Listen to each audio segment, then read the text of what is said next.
ਤਿੰਨੇ ਗਏ ਨੇ ਫੇਰੀ ਨੂੰ ਕਾਗਜ਼ ਗੱਤੇ ਦੀ ਫੇਰੀ ਲਾਣ ਗਏ ਨੇ ਵੀ ਅਸੀਂ ਸੌਦਾ ਵੀ ਲੈ ਕੇ ਆਵਾਂਗੇ ਤੇ ਅਸੀਂ ਫੇਰੀ ਵੀ ਲਾ ਕੇ ਆਵਾਂਗੇ। ਉੱਥੇ ਗਏ ਨੇ ਮੁੜ ਕੇ ਆਏ ਨਹੀਂ।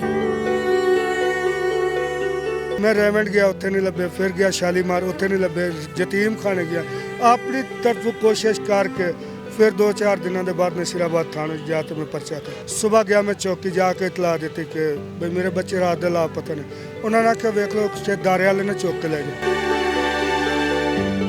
जी 4-5 तरीक तक अगर सानू साडा मुंडा नहीं देंदा तो असीं तेरे खिलाफ पर्चा दे दें। ਤੁਹਾਡੇ ਖਿਲਾਫ ਕਰਵਾ ਉਹਦੇ ਤੁਹਾਡੇ ਜਿਹੜੇ ਬੱਚੇ ਦੇ ਸਸੁਰਾਲ ਵਾਲੇ ਨੇ। ਆਹੋ ਆਹੋ ਮੇਰੀ ਕੁੜੀ ਦੇ ਸਹੁਰੇ ਨੇ ਜਿਹੜੇ मेरी कुड़ी के ससुराल वाले मैंने ब्लैकमेल कर रहे हैं, बहुत ज़्यादा ब्लैकमेल धमकियां दिवा रहे हैं, सारा कुछ करा रहे हैं। ਤੁਸੀਂ ਥਾਣੇ ਗਏ ਪੁਲਿਸ ਵਾਲਿਆਂ ਨੂੰ ਜਾ ਕੇ ਗਿਆ ਤਾਂ ਉਹਨਾਂ ਨੇ ਕੀ ਕਿਹਾ? उन्होंने ये किया कि यार शादीशुदा ने अपनी मर्जी नाल पीछे चले गए होंगे या आगे चले गए। ਲੱਭਣ ਦੀ ਕੋਸ਼ਿਸ਼ ਨਹੀਂ ਕੀਤੀ? नहीं उन्होंने लभन की कोशिश नहीं की।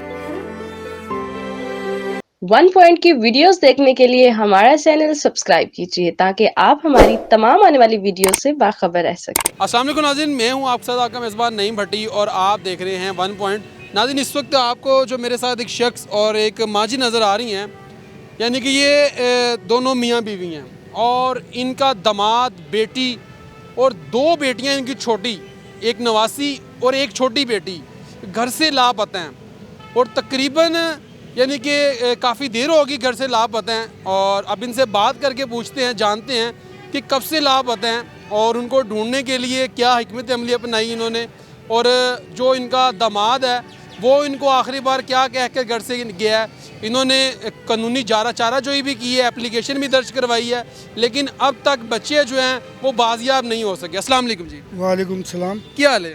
दुआवां ने अल्लाह की नाम है? खादिम हुसैन मेरा नाम हैगा ते मैं गुलपारक मक्का कॉलोनी दे रहशी हां। ड्यूटी उत्थे करदा LWMC दे मुलाजम। बच्चे आए सन सतगाबाद चों, मेरी बेटी ते दामाद मिलन ईद इत्थे मिलन आए सन। अच्छा, बेटी ਤੁਹਾਡੀ ਸਾਦਕਾਬਾਦ ਸ਼ਾਦੀ ਹੋਈ? हाँ शादी उत्थे हुई। दामाद भी आया सी, बेटी भी आई सी ते उन्हां दी छोटी बच्ची 6 माह दी बच्ची है, ये भी है। 2-2.5 महीने 3 महीने इत्थे रहने, फिर दामाद नूं कि बच्चे 2-3 महीने हो गए ने, तुसीं वापस चले जाओ। कहने नहीं अबू जी असीं ईद करके जाना। शबरात मैं उन्होंने कहा कि तुसीं वापस चले जाओ। तो छोटी ईद ते आए सी? आओ छोटी ईद ते। तो मैं क्या बच्चे तुसीं वापस चले जाओ। कहने नहीं अबू असीं ईद करके जाओगे। मैं क्या जे ईद कर देने तो अपने अबू अम्मी नाल गल कर लो, जो तुहानूं इजाजत दे देने ने तो फिर तो रह जाओ, नहीं तो तुसीं चले जाओ। कहने ठीक है मैं गल उन्होंने नाल आख्या जी मेरी गल हो गई है। मेरे अबू बाखुदा साड़ी उनके अम्मू अब्बू नाल गल नहीं हुई, मेरे दामाद दे माँ प्यो नाल, लेकिन मेरे दामाद ने कहा मेरी गल हो गई। उन्होंने मैं कह दिता, उन्होंने कहा ठीक है भाई ईद करके आ जाओ। ईद करके आ? ईद 8वें रोजे नूं असीं दाता साहब जदों तनख्वाह मिलती है दाता साहब आ जाते हैं, यानी कि सलाम करना। सलाम करा। उदों भी असीं दोवें जी आए सां। बच्चे नूं ये कहा भी रोटी पकाना सारा कुछ। एक दूजी बेटी है मेरी, वो घरी सी, ਉਹਨੂੰ ਕਹਿ ਕੇ ਗਏ ਨੇ ਕਿ ਭਾਈ ਅਸੀਂ ਜਾ ਰਹੇ ਹਾਂ ਸੌਦਾ ਫੇਰੀ ਪੂਰੀ ਵੀ ਲਾਵਾਂਗੇ ਕਾਗਜ਼ ਗੱਤੇ ਦੀ ਤੇ ਸੌਦਾ ਲੈ ਕੇ ਅੱਬੂ ਅੰਮੀ ਦੇ ਆਉਣ ਤੋਂ ਪਹਿਲੇ ਅਸੀਂ ਵਾਪਸ ਆ ਜਾਏ। ਅਸੀਂ ਤੋਂ ਤਕਰੀਬਨ 3-4 ਵਜੇ ਗਏ ਵਾਪਸ। ਅੱਛਾ, ਉੱਥੇ ਜਾ ਕੇ ਬੱਚਿਆਂ ਤੋਂ ਪੁੱਛਿਆ ਤਾਂ ਬੱਚਿਆਂ ਨੇ ਇਹ ਕਿ ਅੱਬੂ ਸੌਦਾ ਲੈਣ ਗਏ ਨੇ। ਸੌਦਾ ਲੈਣ ਤੇ ਫੇਰੀ ਪੂਰੀ ਲਾ ਕੇ ਤੇ ਸੌਦਾ ਲੈ ਕੇ ਆ ਜਾਣਗੇ। ਬੁੜੀ ਕਿਹਾ 7 ਹੋ ਗਏ 8 ਹੋ ਗਏ 9-10 ਰਾਤ ਨੂੰ ਸਾਰੀ ਰਾਤ 12-1 ਵਜੇ ਲਿਬਰਟੀ ਚੌਕ ਕੇ ਦੁੱਧ ਪੂਰੀ ਕੋਸ਼ਿਸ਼ ਕੀਤੀ, ਨਹੀਂ ਲੱਭੇ। सुबह गया मैं चौकी जाके इतला दी कि भाई मेरे बच्चे रात के लापता ने। उन्होंने आख्या वेख लो दारे वाले ने चुक के ले जाओ। और मंगण वाले भी लाए जाते हैं दारे वाले। फिर मंगते भी सी? नहीं, फेरी पूरी कागज फेरी वगैरह करते सी। रोजियां दे विच चुके बड़े बंदे गए ने ना। बिल्कुल बिल्कुल। तो उन्हें आख्या दारे लभो जाके। मैं रेवंड गया उत्थे नहीं लभे, फिर गया शालीमार उत्थे नहीं लभे, यतीम खाने गया। अपनी तरफ कोशिश करके फिर 2-4 दिनों के बाद नसीराबाद थाने जाके मैं पर्चा करा, एप्लीकेशन पर्चा करा दी अगवा का। पिछे भी मालूमात की है कुड़ी दे ससुराल वाले, उन्होंने भी आख्या यार इत्थे नहीं आए बच्चे, इत्थे नहीं आए। उन्होंने उत्थे दरखास्त दे दी जी बच्चे मिलन गए तो लापता हो गए। अच्छा, उन्होंने तुहाडे खिलाफ दे दी? नहीं, उन्होंने लापता दी जो बच्चे लापता। हाँ उत्थे बच्चे गए तो गुम हो गए। चलो महीना 1.5 होर गुजर गया, लभदे रहा। हर हफ्ते जदों छुट्टी होंदी है सुबह 4 बजे जाना ड्यूटी ते 1-1.5 वजे छुट्टी हो जाती है। उस तो बाद दोवें जी पागलों को कदे किदे लभन जाने अपने तौर, कदे किदे लभन जाने। कोई गल नहीं। ये आज तो तकरीबन कोई 10-15 दिन पहले बुलाया मेरे कुड़ी दे ससुराल वाले, कितने यार कोई सलाह मशवरा करते हैं, बच्चे नहीं लभ रहे। बिरादरी भी हैगी अपनी। उत्थे गया तो जिमीदारां नूं इधर उधर इकट्ठा कर लिया उन्हें।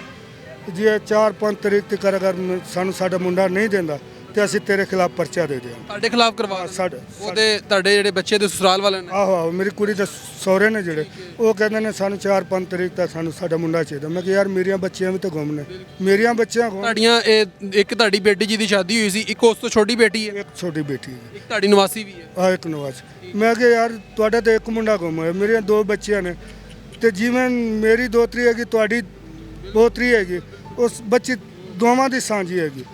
ਜੇ ਤੁਸੀਂ ਮੇਰਾ ਸਾਥ ਨਹੀਂ ਦੇ ਸਕਦੇ ਤੇ ਇਹ ਤਾਂ ਗਲਤ। ਤੁਸੀਂ ਥਾਣੇ ਗਏ, ਪੁਲਿਸ ਵਾਲਿਆਂ ਨੂੰ ਜਾ ਕੇ ਗਿਆ ਤਾਂ ਉਹਨਾਂ ਨੇ ਕੀ ਕਿਹਾ? ਉਹਨਾਂ ਨੇ ਇਹ ਕਿਹਾ ਕਿ ਯਾਰ ਸ਼ਾਦੀशुदा ਨੇ, ਆਪਣੀ ਮਰਜ਼ੀ ਨਾਲ ਪਿੱਛੇ ਚਲੇ ਗਏ ਹੋਣਗੇ ਜਾਂ ਅੱਗੇ ਚਲੇ ਗਏ। ਲੱਭਣ ਦੀ ਕੋਸ਼ਿਸ਼ ਨਹੀਂ ਕੀਤੀ? ਨਹੀਂ ਉਹਨਾਂ ਨੇ ਲੱਭਣ ਦੀ ਕੋਸ਼ਿਸ਼ ਨਹੀਂ ਕੀਤੀ, ਬਸ ਇਹੀ ਕਿਹਾ ਕਿ ਟਾਲ ਦਿੱਤਾ ਕਿ ਯਾਰ ਕਿਤੇ ਗਏ। ਨਹੀਂ, FIR ਤੇ ਹੋ ਚੁੱਕੀ ਹੋਈ ਹੈ ਨਾ, ਤੁਸੀਂ ਕਿਹਾ?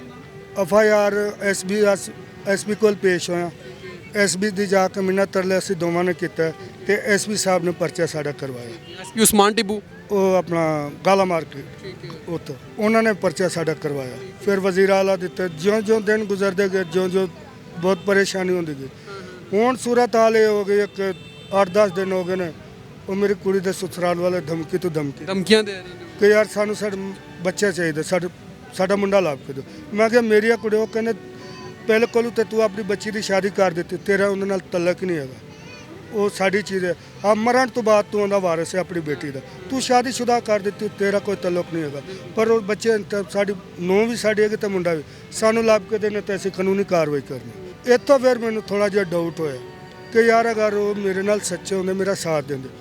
ਉਹਨਾਂ ਦਾ ਬੇਟੀ ਨੇ ਵੀ ਰਾਬਤਾ ਨਹੀਂ ਕਰਨ ਦੀ ਕੋਈ ਕੋਸ਼ਿਸ਼ ਕੀਤੀ। ਹੁਣ ਕੀ ਕਹਿਣਾ ਚਾਹੁੰਦੇ ਹੋ? ਹੁਣ ਮੀਡੀਆ ਸਾਹਮਣੇ ਆਏ ਹੋ। मीडिया सामने ऐसे ले आए वज़ीर आला ਨੂੰ ਵੀ जी साहब ਨੂੰ यही मिन्नत करना। उधारा एक तो मेरी ਤੁਹਾਡੀ ਬੱਚੀ ਹੈ ਔਰ ਬੱਚੀਆਂ ਬਾਜ਼ੀਆਬ ਕਰਵਾ ਕੇ ਦਿੱਤੀਆਂ। ਜਦ ਕਿੱਥੇ ਵੀ ਹੈਗੀਆਂ ਤੇ ਦੂਜਾ ਜਿਹੜੇ ਉਹਦੇ ਮੇਰੀ ਕੁੜੀ ਦੇ ਸਸੁਰਾਲ ਵਾਲੇ ਮੈਨੂੰ ਬਲੈਕਮੇਲ ਕਰ ਰਹੇ ਨੇ, बहुत ज़्यादा ब्लैकमेल धमकियाँ दिवा रहे हैं, सारा कुछ करा रहे हैं। बिल्कुल जी, ये वालिद की गुफ्तगू थी जो कि नाज़रीन आप मुलाहिज़ा फरमा रहे थे, सुन रहे थे। और अभी वालदा की तरफ चलेंगे और उनसे जानते हैं और पूछते हैं।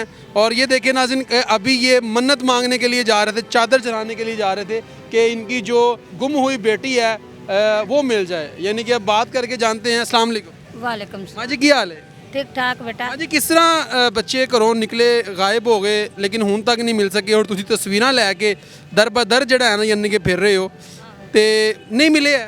नहीं मिले बच्चे। ਅੱਛਾ, गए सी करू फेरी लाण गए सी, ਅਸੀਂ ਇੱਥੇ ਦਾਤਾ ਸਾਹਿਬ ਆਏ ਸੀ, ਸਲਾਮ ਕਰਨ। ਸਲਾਮ ਕਰਨ ਆਏ ਸੀ। ਜੁਮੇਰਾਤ ਸੀ, ਅਸੀਂ ਆਏ ਸੀ ਇੱਥੇ ਜੁਮੇਰਾਤ ਦੇ, ਅਸੀਂ ਸਲਾਮ ਕਰਨ ਆਏ ਸੀ।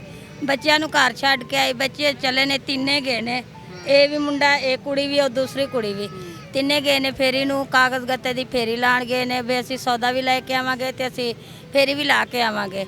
ਉੱਥੇ ਗਏ ਨੇ, ਮੁੜ ਕੇ ਆਏ ਨਹੀਂ, ਵਾਪਸ ਨਹੀਂ ਆਏ। 4 ਮਹੀਨੇ ਹੁੰਦੇ ਪਏ ਨੇ, ਅਸੀਂ ਲੱਭ ਕੇ ਪਰੇਸ਼ਾਨ। ਅਸੀਂ ਤਾਂ ਉਹਦੇ ਮਾਪਿਓ ਦੀ ਵੀ ਮਦਦ ਮੰਗੀ ਸੀ ਵੀ ਚਲੋ ਰਲ ਕੇ 2 ਜੀ ਤੁਸੀਂ ਨੇ, 2 ਜੀ ਅਸੀਂ। ਹਾਂ ਬਿਲਕੁਲ ਬਿਲਕੁਲ, ਮਿਲ ਕੇ ਲੱਭ ਲੈਂਦੇ ਆ। ਲੱਭ ਲੈਂਦੇ, ਕੁਝ ਤੁਹਾਡਾ ਖਰਚਾ ਹੋਣੇ, ਕੁਝ ਸਾਡਾ, ਬੱਚੇ ਤੁਹਾਡੇ ਵੀ ਹੈਗੇ, ਬੱਚੇ ਮੇਰੇ ਵੀ ਹੈਗੇ, ਸਹੀ ਹੈ ਨਾ। ਉਹਨਾਂ ਸਗੋਂ ਸਾਡੇ ਤੇ ਪਰਚੇ ਕਰਨ ਦੀ ਉਹਨਾਂ ਕੋਸ਼ਿਸ਼ ਕਰ ਦਿੱਤੀ ਹੈ। ਕੋਸ਼ਿਸ਼ ਕੀ ਕਰ ਦਿੱਤੀ, ਉਹਨਾਂ ਜਾਰੀ ਕਰ ਦਿੱਤਾ ਹੈ ਕੰਮ। ਅਸੀਂ ਕੋਈ ਐਕਸ਼ਨ ਨਹੀਂ ਚੁੱਕਿਆ ਇਸ ਟਾਈਮ ਤੱਕ। ਅੱਜ ਦੀ ਕੋਸ਼ਿਸ਼ ਹੈ ਜੋ ਤੁਹਾਡੇ ਪੇਸ਼ ਹੋਏ, ਅਸੀਂ ਹਾਲੇ ਤੱਕ ਐਕਸ਼ਨ ਨਹੀਂ ਚੁੱਕਿਆ। ਹੁਣ ਕੀ ਕਹਿਣਾ ਚਾਹੁੰਦੇ ਹੋ ਹੁਣ ਸਾਹਮਣੇ? ਕਹਿਣਾ ਚਾਹੁੰਦੇ हैं जनाबे वाले, बराए मेहरबानी साढ़े बच्चे जिथे भी हैगे जिंदे हाथे च ही हैगे, बराए मेहरबानी असी गुजारत करते हाथ जोड़ के दाता साहब दे अगे ਤੁਹਾਨੂੰ भी मिन्नत करते हैं, बराए मेहरबानी जिथे हैगे साढ़े बच्चे सानू मिलना चाहिए। ये हालात हैं जी नाज़रीन के, अभी तस्वीरें उठा के दर भटक रहे हैं और कह रहे हैं कि इनके बच्चे जो हैं ये मिल जाएं। और अभी चादर भी चढ़ाने के लिए जा रहे थे और मन्नत मांगने के लिए जा रहे हैं कि इनके बच्चे जो है जो कि गुम हुए हैं वो मिल जाएं। और अगर वो बच्चे, अगर ये भाई जिनकी ये तस्वीर है ये इनका दामाद है और ये साथ में इनका ये नवासी है और ये बेटी है इनकी, और इसके अलावा एक छोटी बेटी थी जो कि ये बता रहे हैं जिसकी उम्र तकरीबन 12 साल है और वो भी घर से लापता है। यानी कि 4 अफराद जो हैं ये घर से निकले हैं सौदा लेने के लिए, लेकिन घर वापस नहीं आए। लेकिन अब ये ढूंढ रहे हैं और ढूंढ के थक गए हैं, सारी तरफ देख लिया, FIR भी हो चुकी हुई है। लेकिन अगर ये वीडियो ये भाई देख रहे हैं, ये इनका नाम क्या जी? तनवीर। अगर ये तनवीर भाई देख रहा है ये वीडियो, अगर इनकी बेटी देख रही है तो खुदारा अपने माँ बाप से रब्ता करें, ये बहुत परेशान है। और अगर वो खुदा न खास्ता किसी ऐसे मामले में है तो मेरा आईजी पंजाब साहब और CCP लाहौर साहब आपसे मुतालबा है कि इनके बच्चे जो हैं वो बाजियाब करवा के दिए जाएं। तो नाज़रीन ये वीडियो आपको दिखाना बहुत ज़रूरी था। कमेंट सेक्शन में अपनी राय से ज़रूर आगाह कीजिएगा। अगर आप में से कोई शख्स इनको देखे तो ये नंबर भी लिखा हुआ है इनका, तो आप इनसे रब्ता भी कर सकते हैं। तो नाज़रीन इसी के साथ अपने मेज़बान नईम भट्टी को दीजिए इजाज़त और देखते रहिए 1 पॉइंट।